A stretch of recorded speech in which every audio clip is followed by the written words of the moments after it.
Good afternoon. My name is Tracy Wasserberger, and I have the pleasure of moderating the webinar entitled Grandfathering, Endorsement, and Other New Rules for APRNs for the National Association of Neonatal Nurses. I have a few housekeeping items before we get started.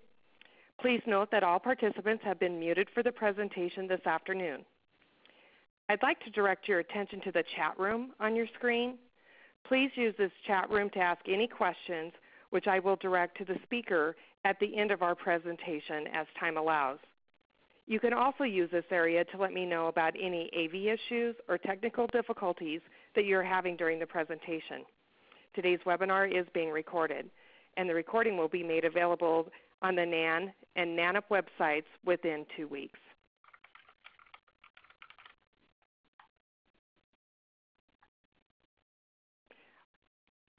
I have the pleasure today of introducing our speaker, who is Dr. Suzanne Stabler.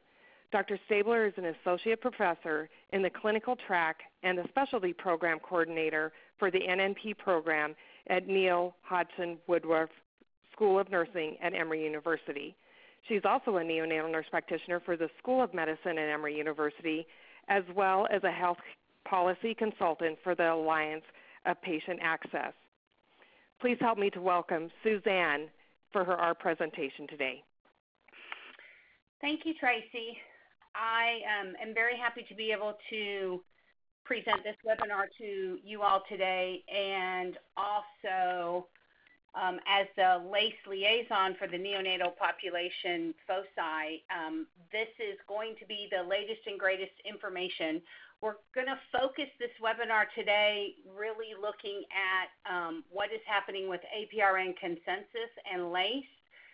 In reviewing some of the questions that came across with people's registrations, we're not going to talk about educational standards for NNP programs and different things like this. This is really going to be about grandfathering and potential impact on practice for neonatal nurse practitioners and clinical nurse specialists.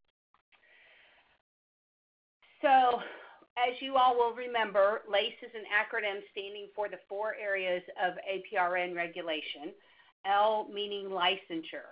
And so the continuing implementation of the licensure regulatory model is at the state level. And so the analogy that we use in LACE to discuss progress with this initiative is it's as if we're running a marathon. So if a marathon is 26 miles, from an implementation perspective related to licensure, we're at about mile 20.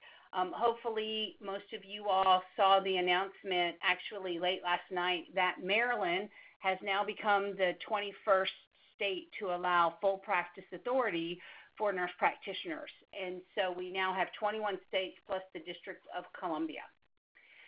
The coordination of all of the licensure pieces is done through the National Council of State Boards of Nursing, and I have included their website here where you can find all sorts of APRN resources for those of you who live in states that still do not have full practice authority. There has been a lot of national attention with the LACE group on the clinical nurse specialist role because there are some significant barriers to practice for clinical nurse specialists. Some states do not recognize the clinical nurse specialist as an APRN role, and many clinical nurse specialists, not only in the neonatal population but across all of the populations, do not hold board certification. And that will become a big issue for them as we talk about endorsement and grandfathering a little bit later. NAN is currently working on the neonatal clinical nurse specialist competencies and program standards, and we are hoping that once that work is complete, that we can then begin to engage the certification and other stakeholders in our practice so that we can begin to move things forward. 4A, which is accreditation, most of the work related to APRN accreditation is complete. So the 2 accrediting bodies for APRN programs include ACEN and CCNE. They have both endorsed the consensus model and they have updated their processes and standards to comply with the model, and those went into effect in January of 2014. So as we talk about other aspects of accreditation, you will also see some impact there. For certification, again, for the neonatal population foci, NCC was an early adopter of the certification mandates in the APRN consensus model. That's why we have the continuing competency standards that we have. And so for the adult populations, though, for instance, the transition of the adult gerontology, primary care, and acute care exams, those transitions are still occurring. So they have created the new examinations, and those are available for new graduates of those programs. The big issue and question at the national level is how long will they maintain the current exams for just the acute care nurse practitioner, or just the adult nurse practitioner, or just the gerontology nurse practitioner. And those certification bodies are continuing to grapple with that issue. So no decision, at least at this point, has been made for our adult colleagues. When we look at some of the aspects of the education aspect of the consensus model, we know that there is some areas of completion. For instance, we know that the enhancement to the certification exams to include role and population foci content has been completed. And for the neonatal population, our NANEP has put together education standards that looked at the national core competencies for role and population, as well as created standards for the evaluation of curriculum and education. And those were published in 2012. What we are still seeing, though, is that some programs are not, have not fully adapted. So we know that the majority of programs have separate courses for the 3 Ps, so that's pathophysiology, physical assessment, and pharmacology. But one of the big areas that will take a while to happen is that the mandate that all postgraduate certificate APRN programs will need to be accredited. And for both of the accrediting bodies, they have determined that those programs that offer postmasters or postgraduate certificates, that those programs will be accredited as part of their normal accreditation cycle. So for ACEN, that is usually a 5-year cycle, and for CCNE, that can be an 8 to a 10-year cycle. So making sure that the postgraduate certificate programs are accredited will take a bit longer in the process. So I want to talk a little bit about where the current APRN landscape is in perspective to the race for consensus. So as we talked about, we are 71% to our goal. And these statistics, I did not update these slides this morning with the information related to Maryland, but this was the information presented at the National APRN Roundtable on April 15th in Chicago. So we currently still have 17 states that do not have an APRN title. They call their advanced practice nurses something different. It could be APN, it could be ARNP, but it's not consistent, and our goal is to be consistent. We still have, we have 30 states that offer separate RN and APRN license. For looking at education, all but 1 state require graduate level education for APRN APRN licensure. And then we know that national certification is required in all but 2 states for all 4 roles. So currently we now have 21 states. We have 20 states without full practice authority for all 4 roles. Now, I talked to you about Maryland just became the 21st state with full practice authority for all 4 roles. So some states allow either nurse midwives or nurse anesthetists to have full practice authority, but not all 4 roles. And so that's why you will see a little bit discrepancy in those numbers. So this is a map I love to show. This is from the American Association of Nurse Practitioners. And our objective on this map is for the entire map to be green. And the green states are those states that have full practice authority for nurse practitioners specifically. What's interesting is there's only one state that is green on this map that doesn't include all 4 roles. As you can see, California and then many of the states in the deep south still have either restrictive practice, which is what the red means, or still require collaborative practice with physicians, which is the yellow states. So many of us have our work cut out for us in this arena. So these are a couple of different websites, both from AANP, where you can get more information and up-to-date highlights of what's going on the state-to-state regulations. And then this is the National Council of State Boards of Nursing website, where you can download videos, you can download example bills and legislation and statutes if you are working with your state nursing association to try to move consensus forward. So I want to talk a little bit about workforce, because that really impacts at least us in the neonatal population. And we know that before the 2015 class that just graduated, AANP was estimating 205,000 nurse practitioners in the country who were licensed and certified. And so according to their latest statistics, approximately 85% of these numbers right here are working in primary care. So for PNPs, somewhere in the vicinity of 12 to 13,000 PNPs are working in the United States. And then we know for neonatal nurse practitioners, there's about 5,500 of us that are licensed and working.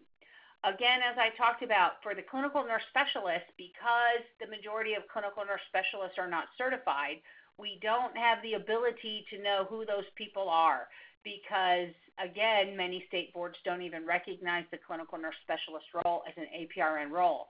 So when we're looking at APRN workforce numbers, we have some numbers, but we don't have really good data metrics.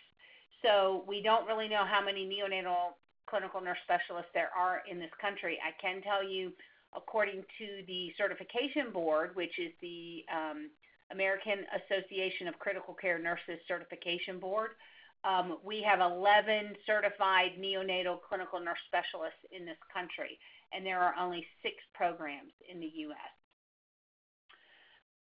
When we, again, are looking at APRN workforce and looking at what that distribution is, you have federally designated shortage areas, and if you, for the red and yellow areas on this map, they are either the entire county is suffering a shortage or certain areas within the county are suffering shortages. So you can see from a health professional shortage area, whether it's APRN or physician, we have a lot of work to do in many rural areas in order to get our citizens access to care.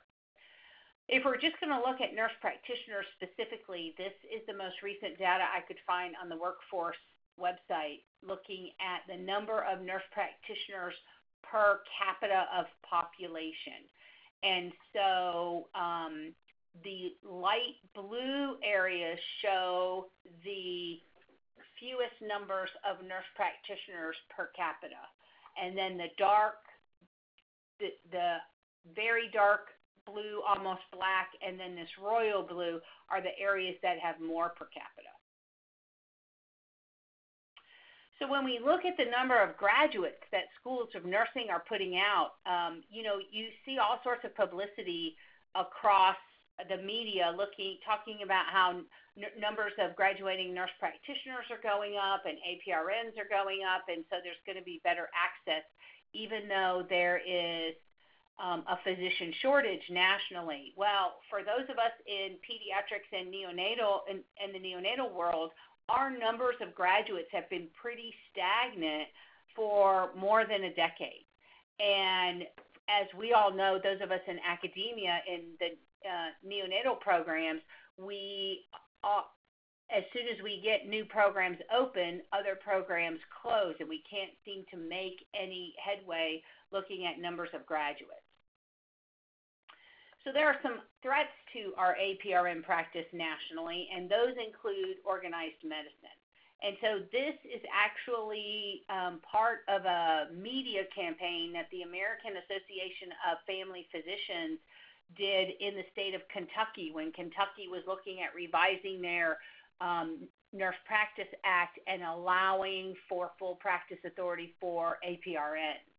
And this was on TV ads. There was a version of this in a radio ad as well as print media talking about how family physicians are so much more better trained than nurse practitioners. We also have a couple of other threats internally, especially in the neonatal realm and the acute care realm in pediatrics and adults.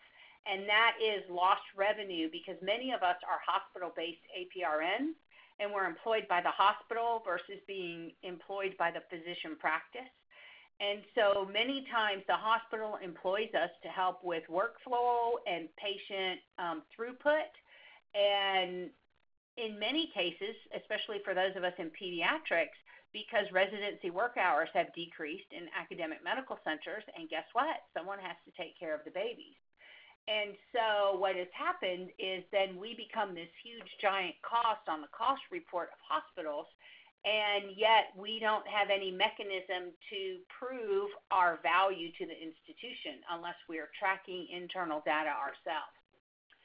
So one of the other big threats is this need for lifelong learning. So not only are there all of these licensure and changes in regulation impacting us that may, for some of us, necessitate going back to school so that we can sit our certification exam or so that we can cross a state line because we didn't meet certain educational standards when we got educated. There are also these other outside forces, such as the mandates from Joint Commission, looking at ongoing and focused professional practice evaluation, the state as well as certification mandates for continuing education and continuing competency validation. Then you have all of the issues related to what our employers or what our local practice wants us to keep in touch with. I know many of the nurse practitioners who are in private practice are gearing up for the launch of ICD-10 and all of the changes to billing and coding that will be coming in October.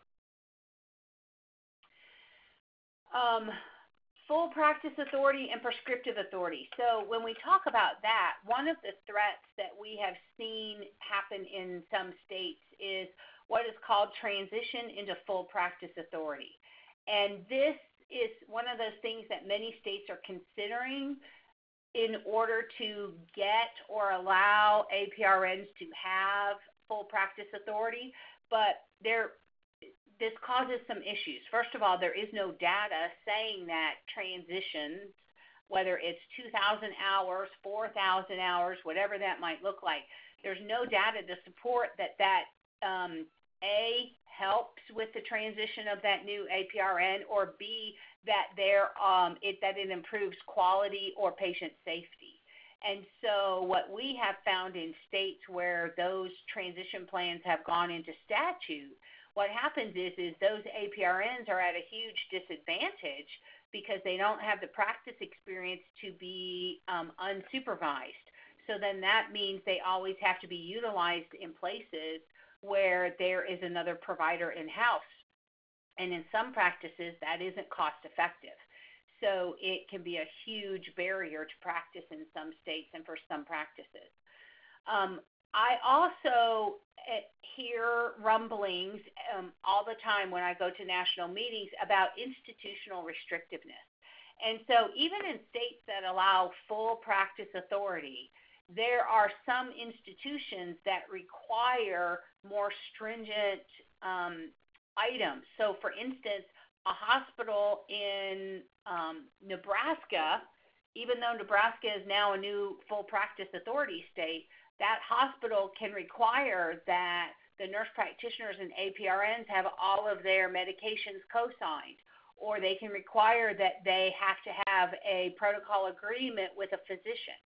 And so that becomes a huge issue for us, but unfortunately that's one that we as individual APRNs have to take on at that local level and really work with our hospital credentialing staff and those members on the committee to help them understand the full scope and preparation of APRN. So this is a position statement that several of the APRN and nurse practitioner groups and associations got together and devised, talking about this whole transition into practice and postgraduate training, as they call it. So this is something that NANEP, while we aren't big enough to have participated at this table, NANEP did endorse this position statement, and it is available on our website for you all to see. For those of you who are involved in state-level advocacy efforts, I highly recommend that you familiarize yourself with this so that when the discussion of transition into practice comes up at your state level, you can highlight some of the points outlined in this paper. So let's talk about grandfathering. So I want to make sure we understand terminology here before we move forward into this discussion, because I know this is what a lot of you guys have been waiting for. So grandfathering is a term that is to exempt from a new law or regulation on the basis of pre-existing requirements. So grandfathering, when we talk about it in relation to LACE, is within the current state within which you are practicing. So for instance, if you are a certificate-trained NNP and have been practicing for the last 25 or 30 years, you are grandfathered in your current state of practice, so that way you don't have to meet the new education standards and requirements for new licensure. But what happens is when you want to go to a different state, then you have to be endorsed by that other state, looking at guidelines and regulations to determine whether or not you will be grandfathered in that new state. So endorsement really is a set of guidelines or regulations, and that will vary state to state as to whether or not the recommendations are adopted into statute. And so if they're adopted into statute and passed in law, then they become regulations. If they're just adopted and endorsed by the Board of Nursing, then they serve as kind of like guiding principles for the Board of Nursing as they review new applications for practicing APRN. So I want to take you through a couple of scenarios, and actually these came straight from the National Council of State Boards of Nursing Delegate Assembly. And these were the situations that were discussed and felt to be the most common that most boards of nursing would come up against as far as questions about should we or should we not offer this applicant a new license. So the first one is you have an applicant who's been licensed or recognized in another state, but they don't have a graduate degree in an APRN role. So that means they don't have a graduate degree as a nurse practitioner or a CRNA or a nurse midwife. So this would be pertaining to those with certificate. And so the agreement at the National Council Delegate Assembly was the recommendation would be to endorse those individuals if they have national advanced certification, so if they are nationally certified and they have current practice in the role and population they have requested. So for instance, if you are a certificate PNP working in the neonatal intensive care unit and you are grandfathered in Georgia, but now you're retiring to Florida and you want to do the same thing in Florida, you would potentially not be endorsed and get a new license in Florida if you, because your current practice and population may or may not fit your national certification. So the next scenario is an applicant has a graduate degree. So they have a master's degree, but they never sat certification. And so this will impact some of us in the neonatal population, and that's why many of us program directors have devised postgraduate certificate programs for those who never took the NCC exam during their open window of eligibility. And so the recommendation was that these people would not be endorsed, so you will not be able to get a new license. This national certification seems to be the key for APRNs who don't necessarily meet all of the new regulations related to education. And so if you're not nationally certified, I highly, highly, highly recommend that you do what you can to get nationally certified, because that certification will kind of be the safety net for you to get endorsed across state lines. The next scenario, so an applicant has a graduate degree in an APRN role, but it is not in one of the 6 populations described in the consensus model. So for instance, prior to the consensus model, there were many oncology nurse practitioner or oncology clinical nurse specialist programs. So for those types of applicants, the recommendation was that they would endorse those new applicants if they had national advanced certification and current practice in the role and population they were requesting licensure in. So again, you can see that the foundational piece is that national advanced certification.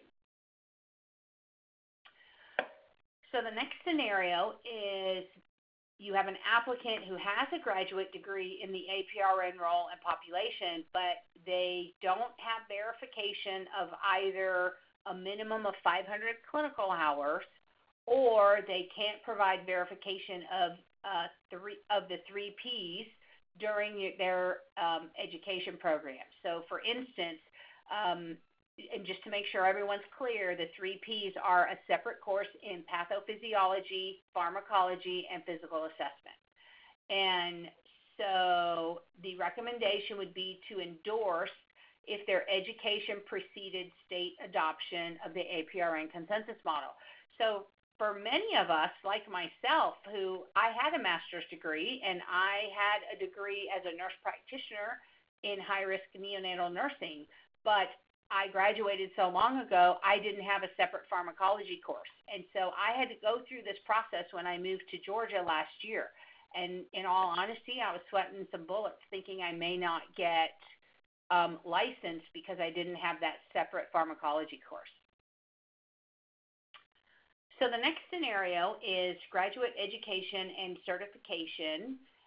So the applicant is an NP and they have a graduate degree, but it's only in adult health or gerontology. And we talked about this a little bit earlier with the certification exams. And so once again, the recommendation would be to endorse that person and allow them to continue practicing with the adult population or with the gerontology population, but only those populations. So for instance, an adult nurse practitioner cannot see patients that fall into the gerontology arena, which would be over the age of 65. So at that point, they would have to transition that care to another nurse practitioner or another health provider. So the next scenario is the applicant is a nurse practitioner with a graduate degree in either adults or pediatrics, but they completed their program prior to the acute or primary care designation or certification. And so the recommendation was that they would not endorse those people because their national certificate. Oh, wait a minute. Hold on just a second. That is not accurate. This is the wrong slide, and I apologize for that. Actually, the adult or pediatric NP would get endorsed in their area of education and national certification, but education and certification would have to match. So this comes into play with some of our pediatric nurse practitioner colleagues who went to a program back in the early 2000s, which those programs were primary care focused. And in 2005, when PNCB allowed this short window for PNPs to sit the acute care certification exam, so there are many NPs who hold dual certification, but their education was not in acute care, it was in primary care. And so many states are asking those NPs to go back for that postgraduate certificate in acute care, even though they hold the certification, because their education and certification does not match.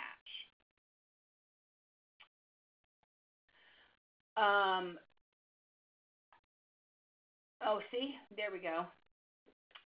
So then the applicant, the last scenario is we have an applicant who has been practicing with a population different from his or her graduate education and certification and requests licensure with that population that they've been practicing in. So I know this is something that NANEP and many of us as neonatal nurse practitioners and CNSs have been kind of irritated about, because we have neonatal ICU positions being filled by FNPs and PNPs.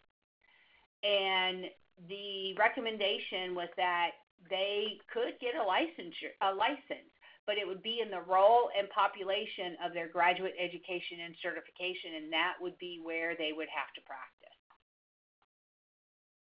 Okay, so here's where we talk about what's next. So I know there are many of you on the line who are really wondering about the clinical nurse specialist piece. So NAN and NANEP are hoping that the neonatal clinical nurse specialist competencies will be published soon, and those will then serve as a springboard, at least within our population, to then talk at the national level related to these are the competencies, and how do we then make sure programs are meeting those competencies? How do we evaluate practicing clinical nurse specialists according to those competencies? And is there a way to engage the certification board to allow those who meet those competencies and can demonstrate those competencies to sit certification regardless of when they went to school? I don't know how those conversations and engagement will end, but we at least can begin those conversations with those different entities. I know one of the other big questions that I saw in the pre-registration list of what you all were concerned about is the DNP. And so I'd like to just address that for a moment. And there is no DNP timeline for entry into practice or for grandfathering. There is no state that requires a doctorate for entry into practice or for endorsement. So for those of you out there with master's degrees who are worried about the DNP and not being able to get a license, I think you need to just take a deep breath, and it's going to be okay. That isn't coming down the pike. Now, does that mean you won't ever have to go back to school? I don't know the answer to that. But I would encourage you. So it's not urgent, but I would encourage you, if you're going to be practicing longer than the next 5 to 7 years, to really consider going back and getting your doctorate. Not necessarily a DNP, because there are many who like research and could get a PhD.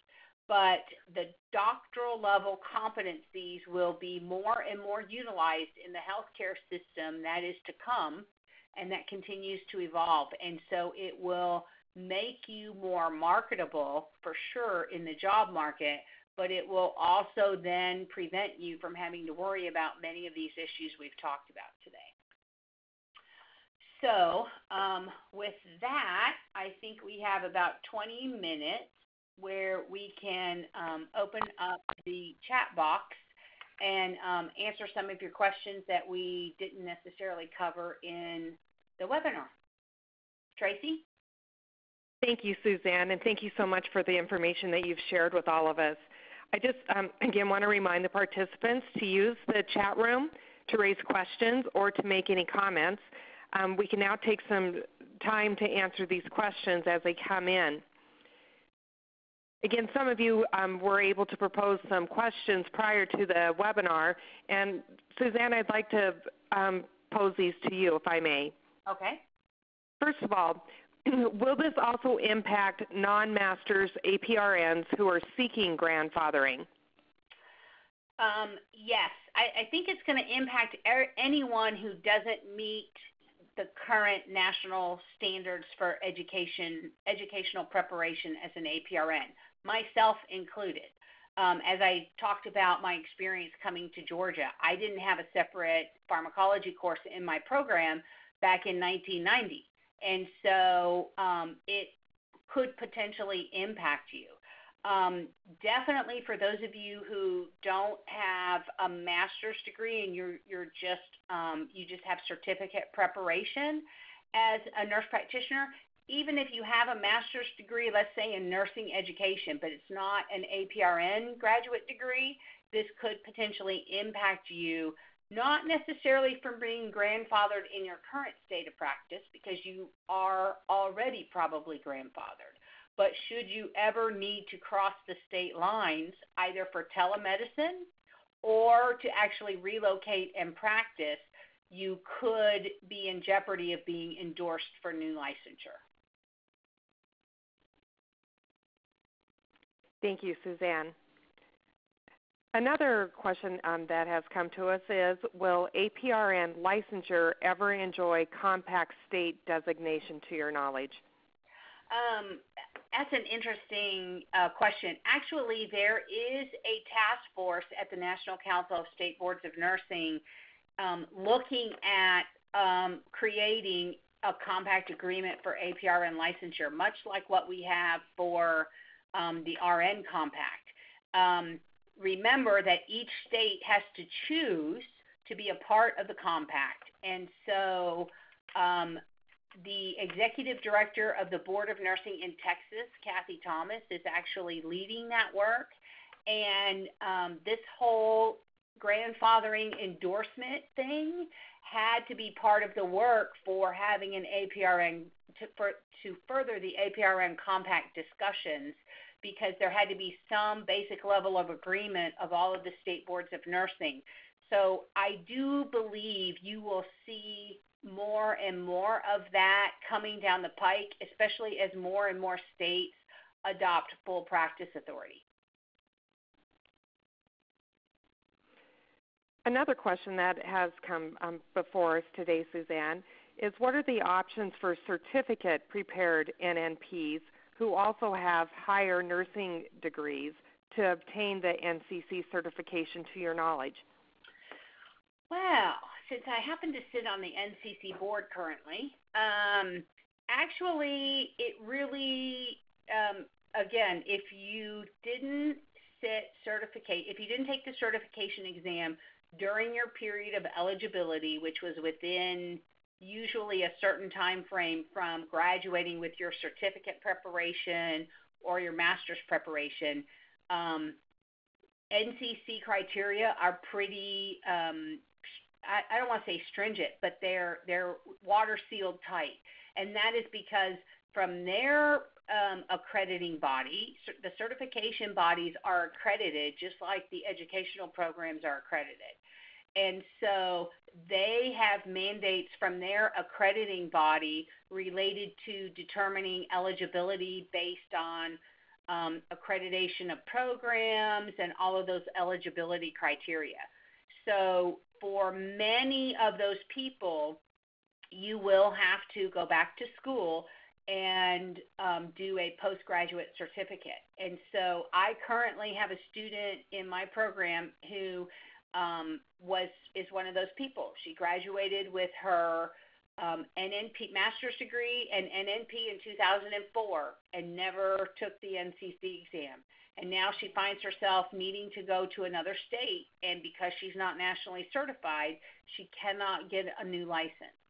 And so we are tailoring her postgraduate certificate for her, looking at her clinical experience as a NNP, her educational program back in 2004, and then what would she need to have a postgraduate certificate from Emory, and what would clinical hours need to look like for her to be able then to say she meets the new education criteria of NANP as well as National Task Force criteria. And so for her, she'll get it done in 2 semesters, the summer and the fall, and yes, she will have to do some clinical hours in populations where she wasn't exposed to those experiences either in her current practice or in her program. But it certainly is doable, and it's doable if you are working with someone who can be creative in their program. Excellent, Suzanne. Since we are talking about NCC, one of our participants today has posed the question, is the NCC considering a neonatal CNS certificate exam? You mean a certification exam? Yes. I do not believe so, and that's because there's already one out there. So that would be a duplication. And right now, so there's a lot of money and cost that goes into developing a certification exam. Not only do you have the cost of the experts coming to develop the exam and all of that, but then you have all of the testing and validation expenses, because you have to be able to prove that the testing is psychometrically sound. And you have to have a minimum of about 200 to 250 people take the exam within a short window of time in order to have the statistical power to defend that psychometric soundness. So now, could NCC possibly work with AACNCC, the current people who hold the neonatal CNS exam? Possibly, but we haven't really even had those conversations because it just hadn't really come up. Thank you, Suzanne. Another question has arisen amongst our participants is, will PNPs who see non-acute care neonates in the NICU be able to continue in their position, or will that be up to individual states and hospitals? That is a gray zone of the population distinctions. And I call it a gray zone or a transition zone because, for us in neonatology, we are, I like to say fetus to 2, okay? And then PNPs in primary care and acute care are birth through early adulthood. So that whole outside of the prematurity realm, so that whole term newborn, well child through the age of 2, that is one of those areas that is gray. So I really think there are some states who look specifically at location of where that nurse practitioner is practicing and not necessarily at the types of patients they're caring for. So, for instance, I know in Texas, if you're in an NICU, you have to be a neonatal nurse practitioner. You cannot be a peds acute care and definitely not peds primary care because working in a hospital is not primary care. Other states are a little bit more savvy about that and will look at the type of population and that you're caring for. So I think much of that will come down to individual states and certainly down to individual practices. But I would be very careful in making sure if you're going to utilize people outside of the outside of being neonatally trained, that you have a plan in place to document their competency in order to take care of those types of infants. Hopefully that made sense. Yes, thank you.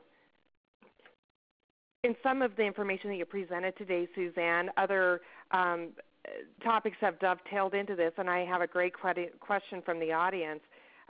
Do you know if the neonatal competencies that are being developed will require prescriptive authority?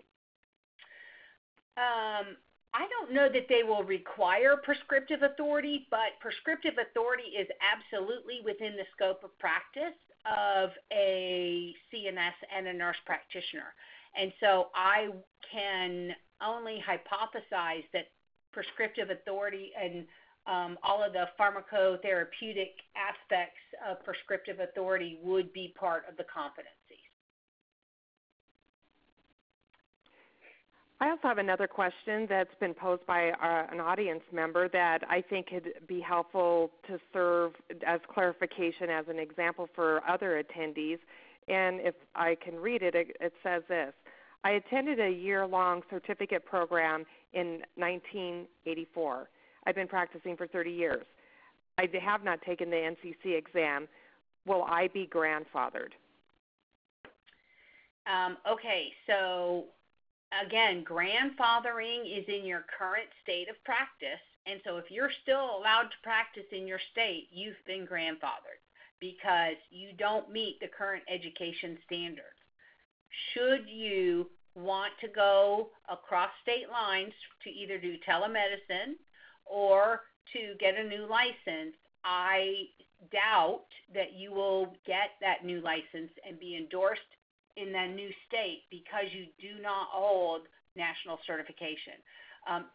National certification seems to be the key in all of this work related to grandfathering and endorsement. And so that's why I started the conversation for CNSs, especially, that whatever you have to do to get your national certification, that will be the key for you to even be able to have conversations with boards of nursing about why you should get a new license because you don't meet the education standards.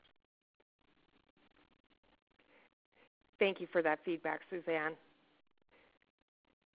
I'd like to share another question that has come through our chat room, and it's actually a comment with a question contained within, so I'll present that. Good news that NAN will be sorting out the CNS situation.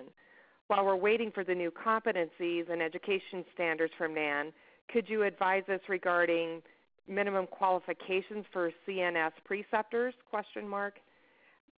MS degree and or certification as a CNS, ? I have a lot of interest in our CNS options, but as you're aware, very few available preceptors with MS degree and certification. Oh, holy cow. So I think the first thing I would say would be a minimum is that they're recognized by their state board as an advanced practice nurse, because you are training students to function in an advanced practice role. So are they recognized in that role? So again, you get into some issues. I know, for instance, Kentucky doesn't recognize clinical nurse specialists as APRNs. And so you may or may not be able to get away with that. But that would be one of the first things I would look at. Since APRN education is mandated at a graduate degree, I think they would need to have a graduate degree, because you're going to, when you look at nursing education accreditation, you can't have someone with a bachelor's or a certificate teaching a master's or a doctoral student.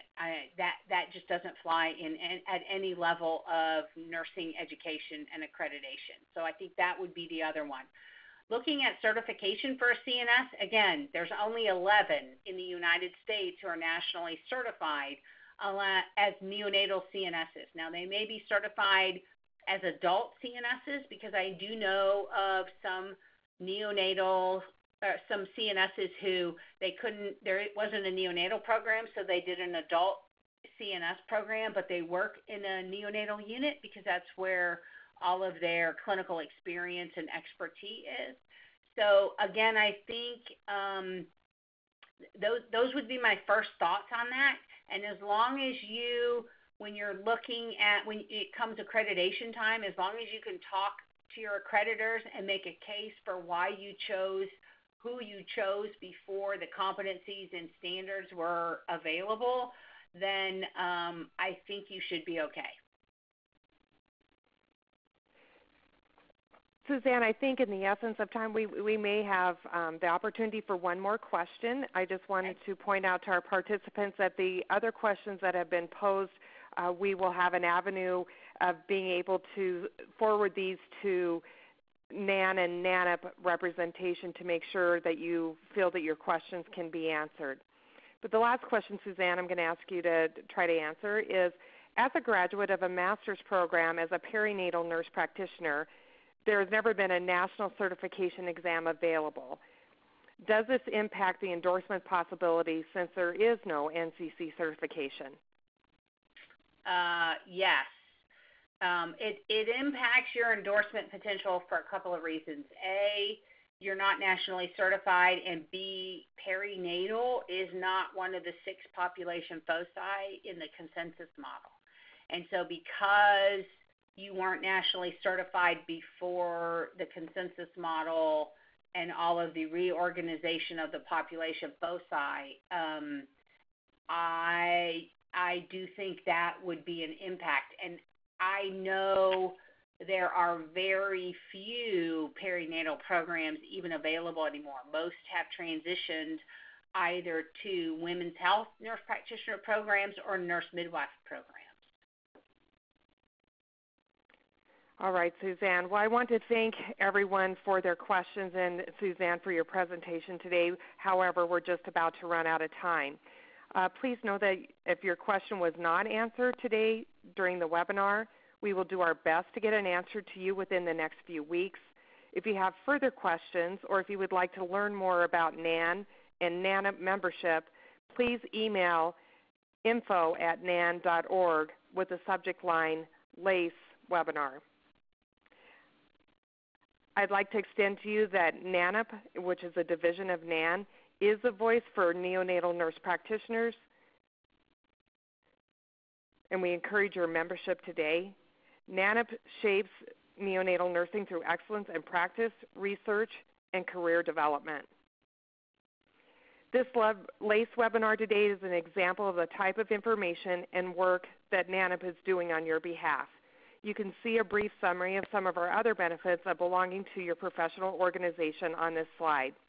If you are not already a NANP member, I truly encourage you to join. Please visit nanp.org/join for more information. And again, I thank Suzanne and our NAN staff who are involved in this presentation today, and for all of the participants who took time out to gain more understanding of this topic.